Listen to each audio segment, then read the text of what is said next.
This story was recounted to me by a relative of mine, my great uncle, over in Ireland.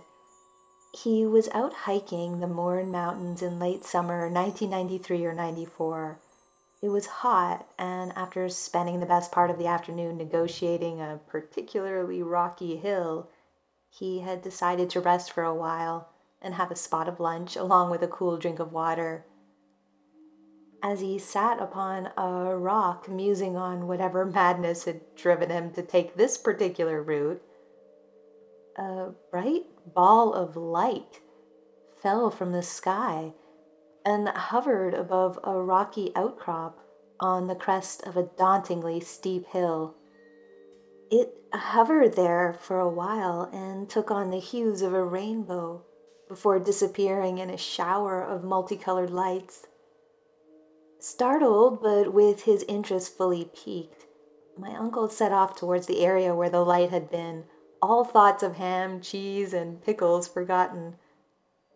After a turbulent 5 to 10 minute climb, he reached the rocky outcrop, and there an expanse of patchwork fields and blue skies stretched out before him.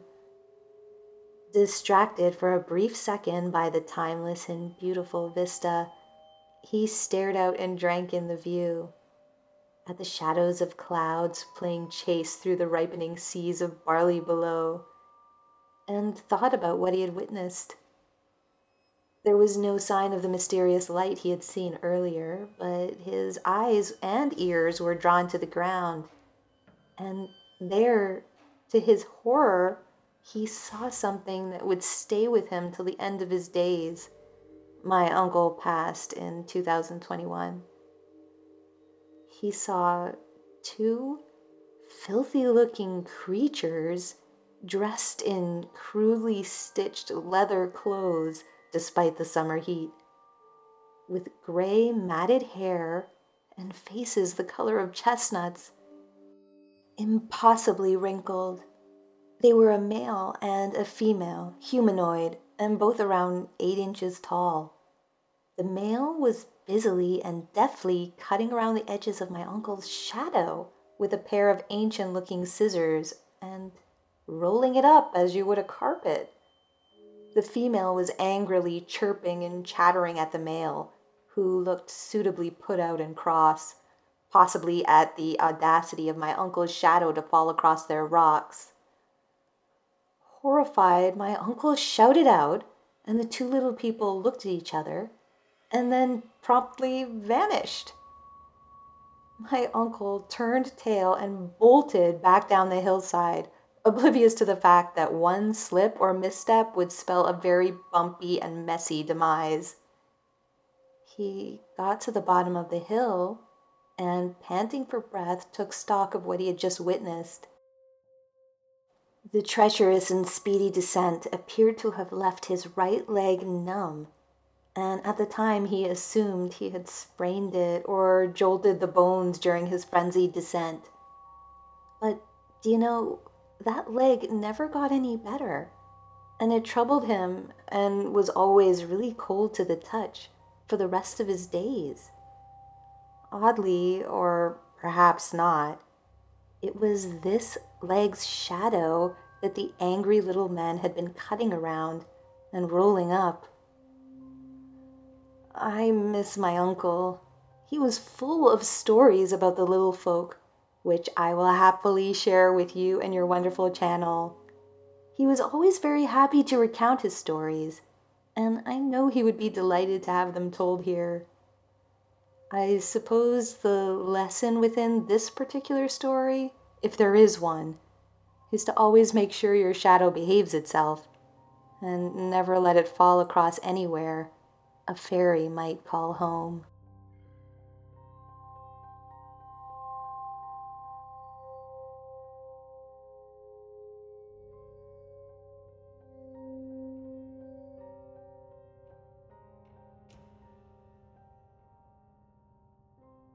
My girlfriend and I had recently moved in together, and we were getting used to our new apartment. As our work schedules were offset at the time, I gladly prepared dinner for us both nearly every night. We were lucky because our apartment had a large kitchen separate from everything else, so it was easy to work in. That night, I had decided to make chili. I got all my ingredients together and opened the cans and packages and started getting my spices in order when I realized that I couldn't find the chili powder. This really stood out because as we had just moved in together, a lot of the dry goods we had were from her parents' kitchen. And chili powder was something I expressly brought because she wasn't given any. I was frustrated.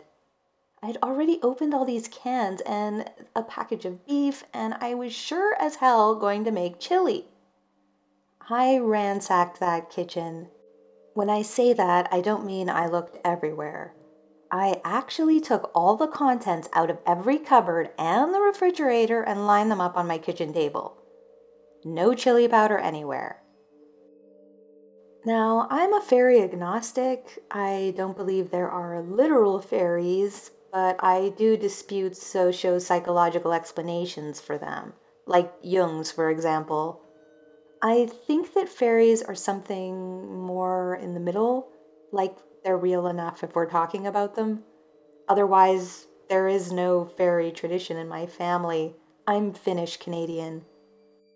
My girlfriend is a fairy agnostic too, but I would say she can at least imagine the possibility that there are actually physical fairies hanging around somewhere. She's Swedish French Canadian. But we both know about fairy folklore and respect those who believe in them. So I went ahead and did what others have done when faced with a similar situation. I said out loud, "Fairies, fairies, your fun is done. Bring me back my stuff." Then I went back to the kitchen and put everything back in its place. When I had my shoes and my coat on ready to go to the grocery store, I closed an open cupboard and something caught my eye. Chili powder. Not possible. I genuinely was moved in that moment and felt that I had experienced something totally eerie and supernatural. Not lost on me either, and I hope not on you, was that this was also totally stupid in its banality. About 15 minutes later, my girlfriend came home and I explained everything that had happened and what I said to quote-unquote fix the problem. She was pretty excited, actually, and eventually we started to refer to whatever fairies lived in that kitchen as the Tex-Mex Fairies. Sometimes we'd tell each other stories about them, ask them for help, blame things on them, experiment with them in good fun. Alas, we live in a new apartment now, and in the stress of the move, we forgot to follow some guidelines of fairy protocol and left them there. Although they were already living in that apartment, so I hope they're still there somehow. I know it was a fairy experience because only when I addressed them as fairies did the full situation resolve.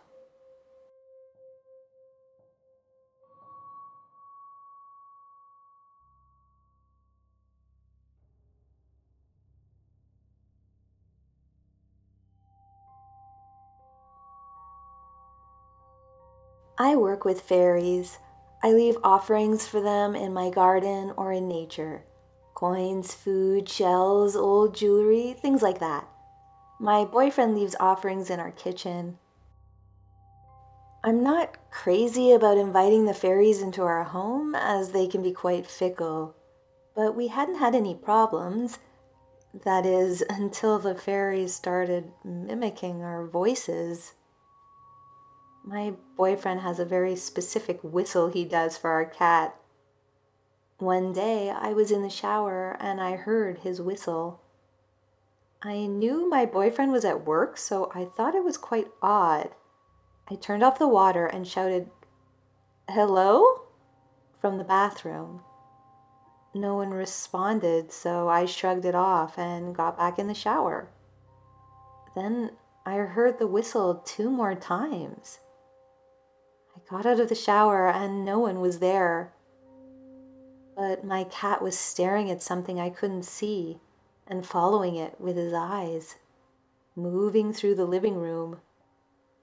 About a week later, I was in the bathroom brushing my teeth, and my partner was in the kitchen, and I heard this shrill, high-pitched noise coming from our hallway. I looked out to see what was going on, and my boyfriend came running out of the kitchen suddenly. Are you okay?" he asked, looking really concerned. "Yeah, why? Did you hear that?" I asked. "You yelled my name twice," he replied. He said he was certain he had heard me calling for him, yelling his name, although all I had heard was a strange high-pitched sound. We figured it must have been a fairy joke, but it was getting kind of creepy in there. My boyfriend left to visit his family in Eastern Canada for a week. He usually leaves offerings to the fairies a couple of times a week on a little table in our kitchen. I didn't leave any while he was away and didn't think much of it at the time. I was really busy. One day I had to go downtown to drop off an order. I own my own business making metaphysical supplies, and I sell my products to some local stores in Victoria, BC. I didn't have any cash for the bus, so I grabbed a $5 bill off the offering table and made a promise to the fairies that I would replace it with extra later that afternoon. But I forgot to. That night, I woke up at 1 a.m. to the sound of my cat meowing incessantly.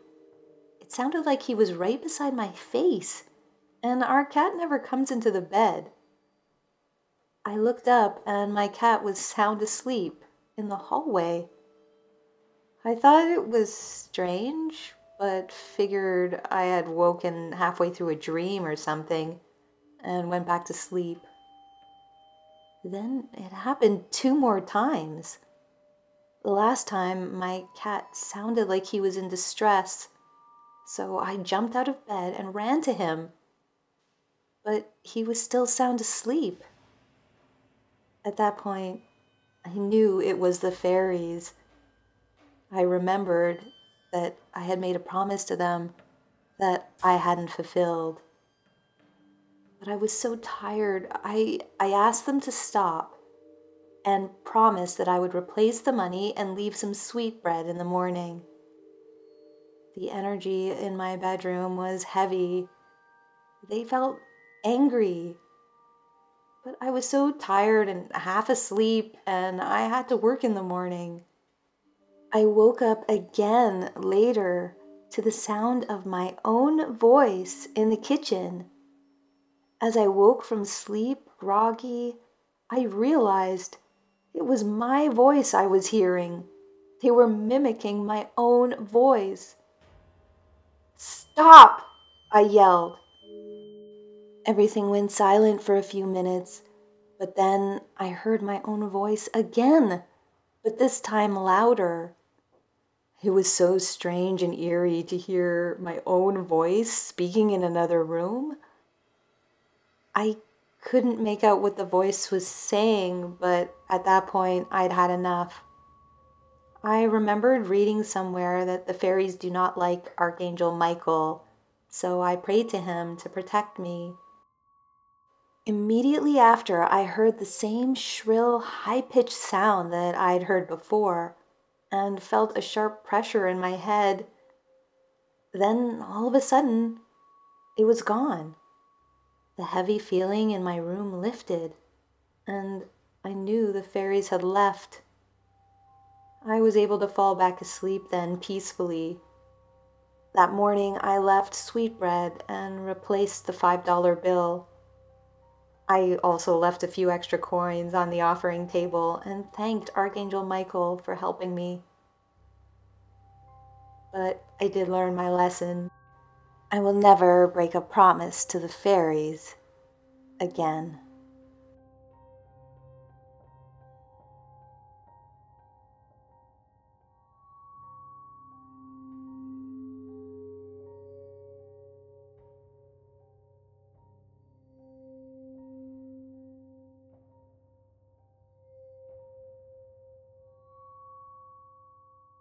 I am and have always been a night owl. You'll never catch me going to bed before 3:30 a.m. And I feel more awake at night than I ever do during the day. On this particular night, I was lying in bed trying to force myself to fall asleep because I had to work early in the morning. It was well before 3:30 a.m. As I lay there, I noticed a light out of the corner of my eye.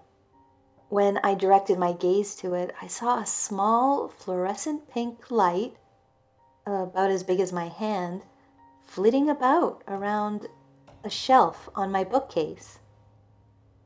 Then I noticed more lights, a dozen or so, fluttering in the top section of my doorway.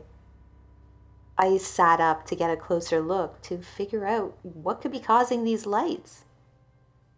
Then suddenly one of them seemed to notice me and flew over to me close enough that I could see arms, legs, wings, and a face. And that face was a male with what I believed was a goatee. He stuck out his tongue at me. He then flew back to the other lights, but I could see he was laughing at me like it was all a big joke. It was so strange. Even though I felt wide awake at the time, and I normally never fell asleep that early, I still do wonder if it was just an episode of sleep paralysis, or maybe I was seeing into another dimension where the fairies reside. Either way, I think that they were having fun at my expense.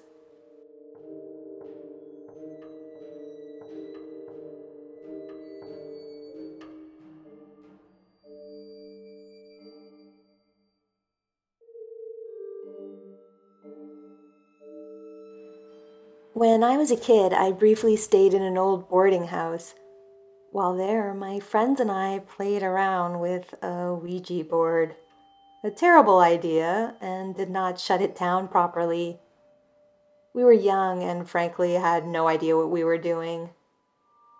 As we were putting the Ouija board away, my friends told me they saw something, a strange shadow that had appeared on the wall behind me for a brief moment. I thought they were just teasing me at the time and didn't really take them seriously. But then, a few days later, a Sunday, it was my turn to set the dining room up for supper. I went into the crockery room for the cutlery and opened a drawer and a cupboard at the same time. Then immediately I jumped back. The contents of both were shaking and leaping around, like they were possessed. Obviously, I became hysterical and ran screaming down the corridor. I told the adults what had happened, but when they returned with me to the crockery room, all was silent. Now, my bedroom was on the ground floor, and to get to it, I had to walk past that same crockery room. I was so frightened by the experience that for the next few days, I insisted an adult walk me to my room, or else I refused to go to bed. Finally, they decided to move me to the bedroom directly above the one I had been staying in. I shared my new room with two other girls and was glad for the company. I was still really distraught about what I had seen in the crockery room. Then, one night, I woke up late and felt a presence in the room. The hall light was on, so I wasn't in complete darkness. I guess it was between midnight and 3 a.m. I looked towards the bottom of my bed, and I saw a little man about the size of a baby sitting there. He looked old, maybe about 60 if I had to equate it to a human. He was small and skinny and had human features and a human-like body, but he wasn't human.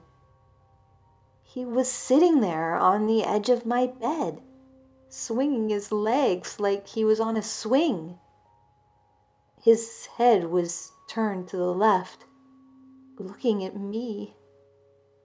He was grinning, and I could see his sharp, pointed, black-shelled teeth.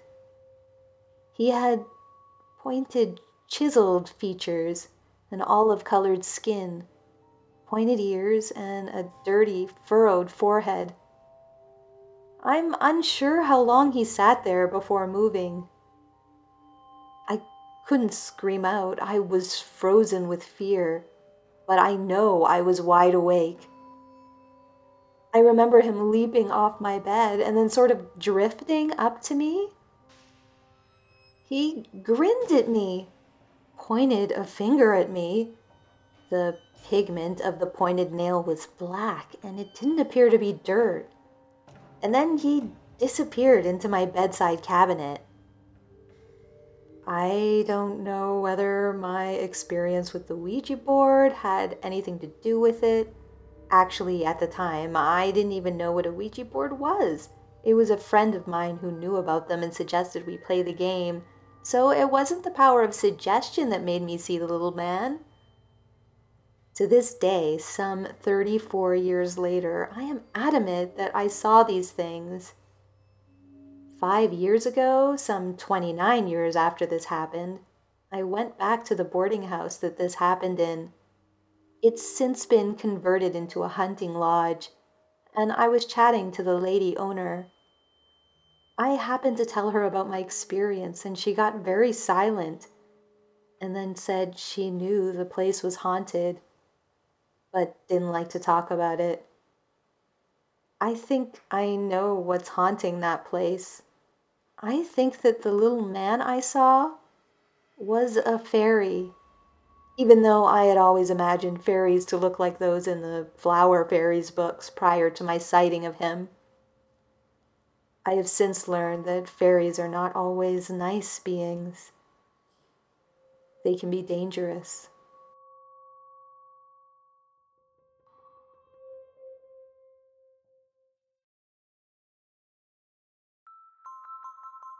Thanks for watching, and thanks to the subscribers who submitted their stories for this one. Let me know what you thought of these stories down in the comments. Did you have a favorite one?